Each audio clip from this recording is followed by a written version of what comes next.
vengo a ocupar esta tribuna no por otra razón, sino porque soy un poco nervioso y manoteo mucho, con lo cual mi querido y entrañable amigo Nazón corría realmente peligro si hubiera yo hablado desde allá, ¿no?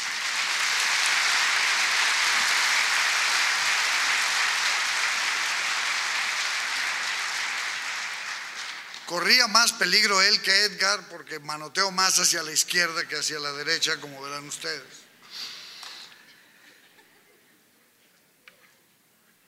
Escogí el título que escogí, pues entre otras razones porque estamos todavía celebrando el bicentenario de Benito Juárez.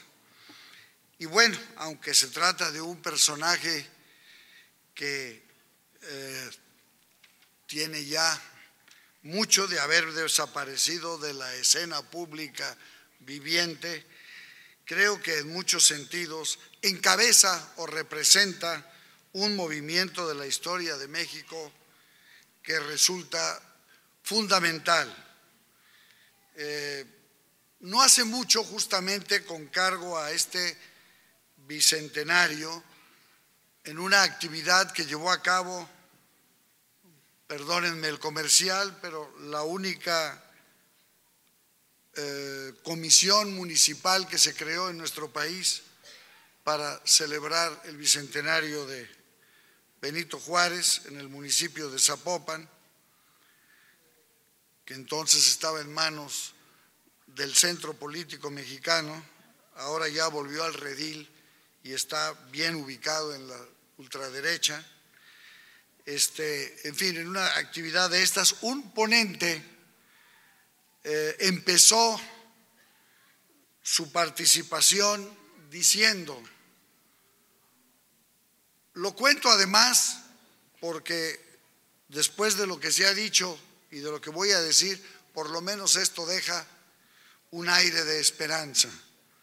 Empezó su ponencia en una actividad parecida a esta, un poquito más reducida, diciendo, ¿por qué Juárez? Y hizo un paréntesis, una pausa, perdón, y luego dijo, porque Juárez la patria nos dio. Y la reacción de la gente fue impresionante, fue como una descarga eléctrica y el público se levantó a aplaudir. En las circunstancias en que estábamos y estamos, me parece que esto nos deja un hálito de esperanza. En efecto, el benemérito de las Américas se consolida pues en el imaginario colectivo mexicano como por haber sobrevivido o por haber encabezado el movimiento que hizo que la patria sobreviviera a una tremenda invasión extranjera y que diera pie a la forja de un Estado verdaderamente nacional, con los defectos que ustedes quieran. Esto es, fue la gran arremetida mexicana en contra del colonialismo total, del que ya teníamos una larga experiencia, puesto que de una experiencia colonial total, enseguida explicaré un poco esto, o qué es lo que entiendo por esto, habíamos emergido de un colonialismo total y se nos trataba de imponer otro colonialismo total por parte de otra potencia extranjera. Me refiero al colonialismo total en el sentido de que querían todo, dinero y conciencia, gobierno y propiedades. Creo que fue un gran aprendizaje que tuvieron otros gobiernos a partir de ahí, puesto que con posterioridad a eso que se le llama neocolonialismo o neoimperialismo, los ha hecho más selectivos. Ya vienen a lo suyo sin tratarse de meter en otras cosas que en el fondo tal vez no les importan. Dicho de otro modo, el imperio o el colonialismo impuesto en nuestro país por otros estados extranjeros vienen ambos por la lana, unos supuestamente con base a la fe y otros supuestamente con base a la libertad, al freedom, que solo ellos entienden qué es lo que quieren decir. Bien, quiero recordar el hecho de que esta invasión extranjera, este intento de dominación extranjera de la que emerge la figura del benemérito Benito Juárez, contó con el respaldo irrestricto de la Iglesia mayoritaria en México entonces, de la Iglesia Católica, pero con un entusiasmo verdaderamente singular. No tan solo la Iglesia mexicana, sino incluso la Iglesia romana. Quiero nada más recordar el hecho de que a uno de los sacerdotes más ferozmente enemigos del movimiento liberal mexicano, Espinosa y Dávalos, el Papa nos lo convirtió durante la intervención francesa en arzobispo de Guadalajara. Quiero decir, se crea el arzobispado de Guadalajara a la sombra de la intervención francesa y se pone a cargo justamente de este personaje. Bien, quiero hacer un pequeño paréntesis para comunicarles que estoy en un verdadero aprieto, fundamentalmente porque mis dos antecesores en el uso de la palabra, como se suele decir, los dos ponentes dijeron mucho de lo que yo ya tenía pensado decir. Y claro, no puedo hacer lo mismo que aquel vendedor de merengues cubano que iba por el malecón gritando merengue, merengue a dos chavos, y alguien iba detrás también vendiendo merengues diciendo lo mismo, lo mismo, lo mismo. No puedo llegar aquí y decir simplemente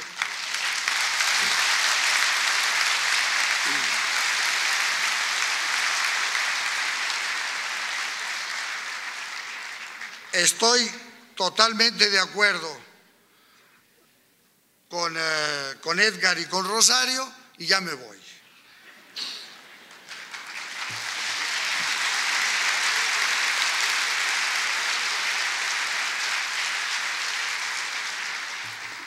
Claro que a lo mejor lo agradecerían más, pero en fin.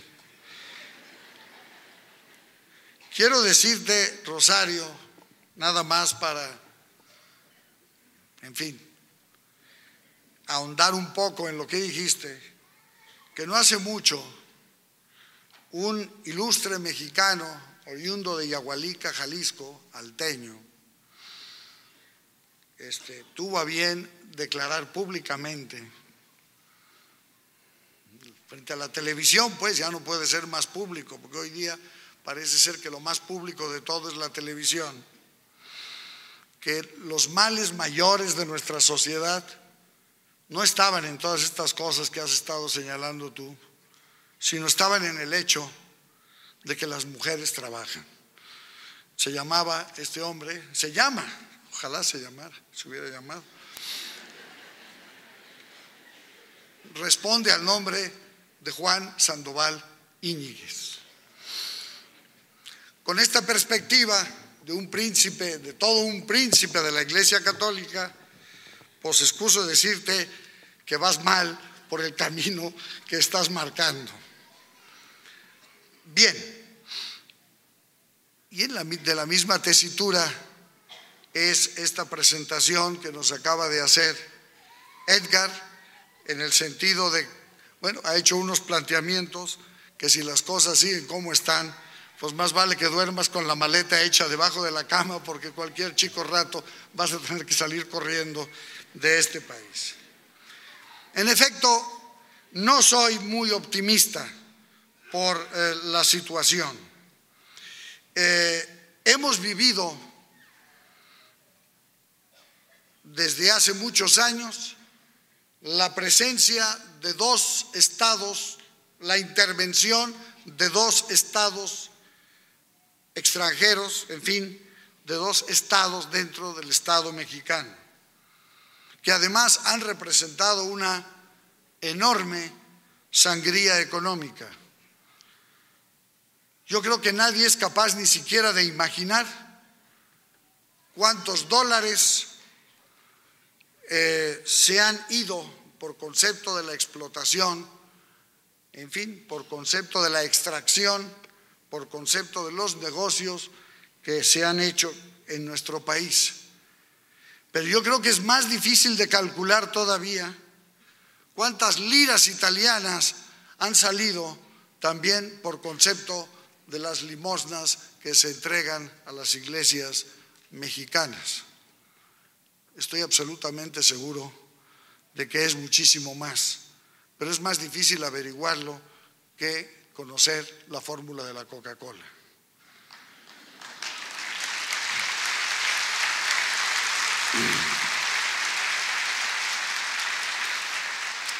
Yo creo que hemos de reconocer que de cualquier modo el gobierno mexicano, hasta los años 90 del siglo pasado, logró capotear, más bien o más mal, según las circunstancias, los embates y la presencia o la participación de estos estados dentro del Estado mexicano. Hubo épocas aciagas. Yo soy de la generación pues que por poco y pierde la vida en 1968.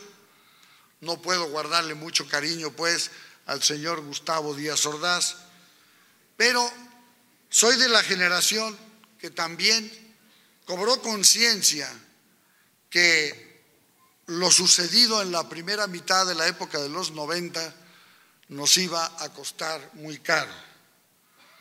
Ya lo plantearon aquí, quiero reiterarlo por la gran importancia que a mi modo de ver tiene, que las transformaciones, algunos dicen que para legitimarse, yo digo que para afianzar ese proyecto de permanecer en el poder mexicano, en el poder de México durante más años de lo que marca el sexenio, esas intenciones de perpetuarse de Carlos Salinas de Gortari dieron lugar a 2 entregas que nos van a salir, todavía no nos han salido lo suficientemente caras, todavía da para mucho más. El famoso Tratado de Libre Comercio con el que nos entregamos a los Estados Unidos. Conste, quiero aclarar, no porque esté en contra del proceso de globalización, que es algo que no se puede parar. De hecho, pues el primer gran avance hacia la globalización se produjo el 12 de octubre de 1492, cuando los europeos empezaron a llegar a América. Es decir, el acercamiento del mundo, el llegar a esa gran ecumene de un mundo integrado, pues es algo inevitable.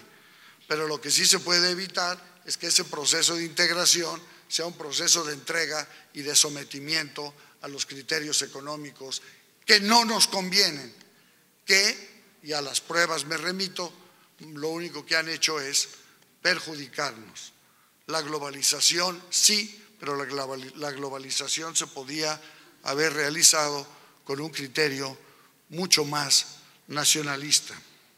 Y bueno, el otro paso ya se mencionó también aquí, la entrega, el sometimiento a los criterios de la Iglesia Católica y la apertura a lo que estamos viviendo. Las modificaciones a la Constitución y el TLC, evidentemente, han abierto una nueva época para México que nos permite ser, con toda justicia, bastante pesimistas, aunque quizá al ver que hay muchos mexicanos que se enardecen cuando alguien dice, porque Juárez la patria nos dio, pues quizás seamos capaces también de revertir el rumbo y de cambiar el curso en el futuro.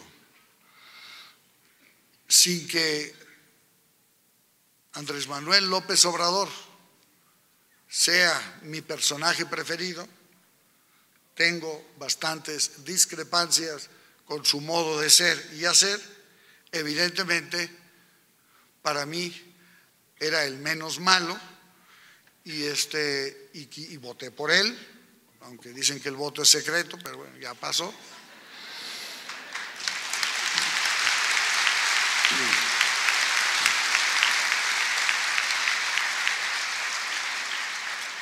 No tan solo votamos por él, sino que promovimos que la gente que nos seguía en un movimiento político que también fue a dar al fracaso en Jalisco, también hiciera lo mismo. De cualquier manera, pues hay que reconocer que les dio un buen susto. Todavía no se lo acaban. Al cabo estamos en confianza, les voy a contar una pequeña historia, ¿se vale?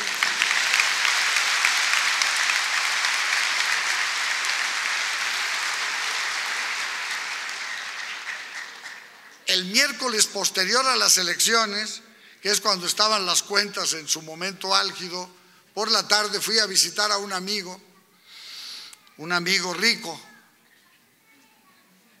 priista. Fui con él porque tenía información, pues le llegaban los últimos datos. Y pues, como eso de las 5 de la tarde, cuando llegué me encontré con que, pues en efecto, el PRD iba arriba en las cuentas. Llevaba 3% más o menos arriba. Y bueno, pues se abría la clara posibilidad,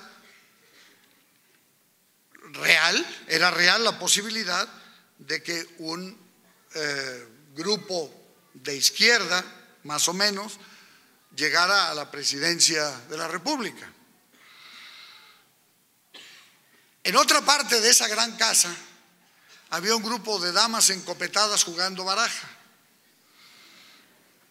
Gente, obviamente, para estar jugando barajas un miércoles a las 5 de la tarde, pues se necesita ser muy rico, ¿verdad? Y llegó una de ellas. ¿Cómo van? ¿Cómo va Calderón? Pues mal, con la pena de que parece que va a ganar López Obrador. Entonces se regresó corriendo a la sala de juego y les informó a las compañeras. Entraron en un estado de shock tal que suspendieron la partida de cartas y se pusieron todas a rezar el rosario.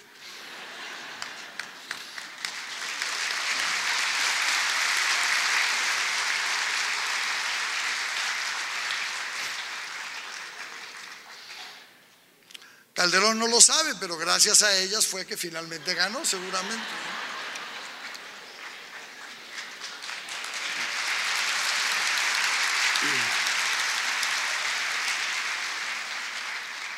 En fin, volviendo a nuestro punto de partida, yo estoy absolutamente convencido de que esto que está sucediendo ahora comenzó en los años 90 con Carlos Salinas de Gortari y Camarilla.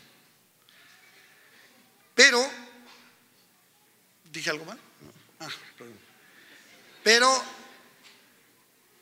hay un nuevo elemento que apareció en el horizonte y de esto sí no se ha dicho gran cosa hasta el momento. El gobierno de Fox, que finalmente representa un esfuerzo para eliminar a ese substrato nacionalista que dominaba en México todavía antes que él. No niego obviamente la corrupción, las arbitrariedades, la prepotencia de los gobiernos anteriores a Fox, o muchos gobiernos anteriores a Fox.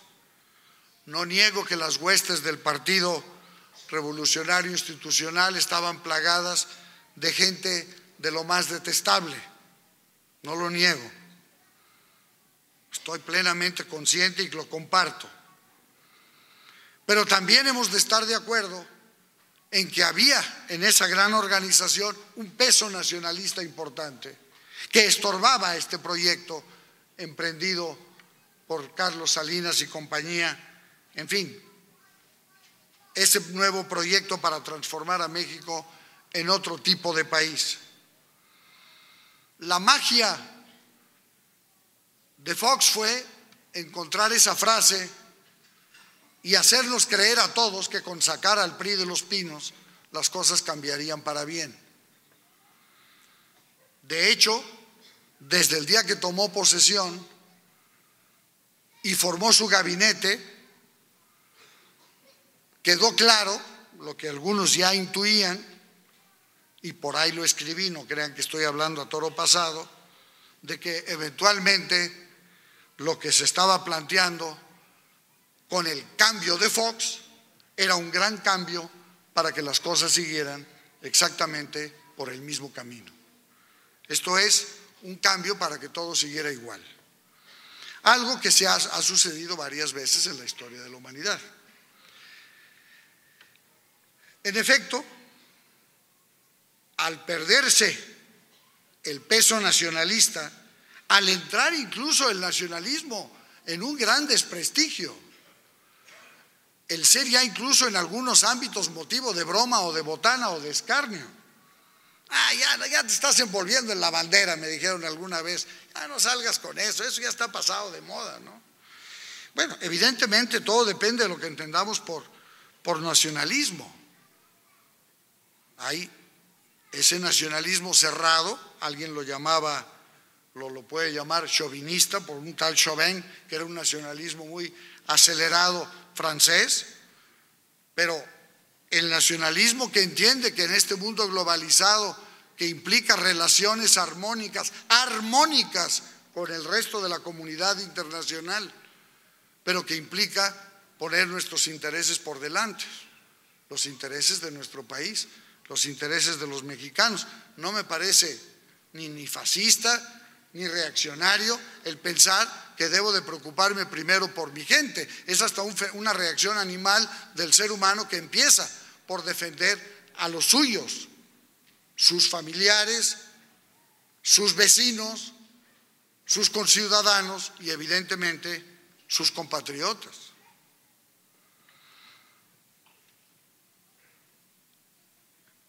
Pero apareció o se coló ya con una gran fortaleza otro elemento nocivo en este panorama, que es al que me quiero referir y casi prácticamente para terminar.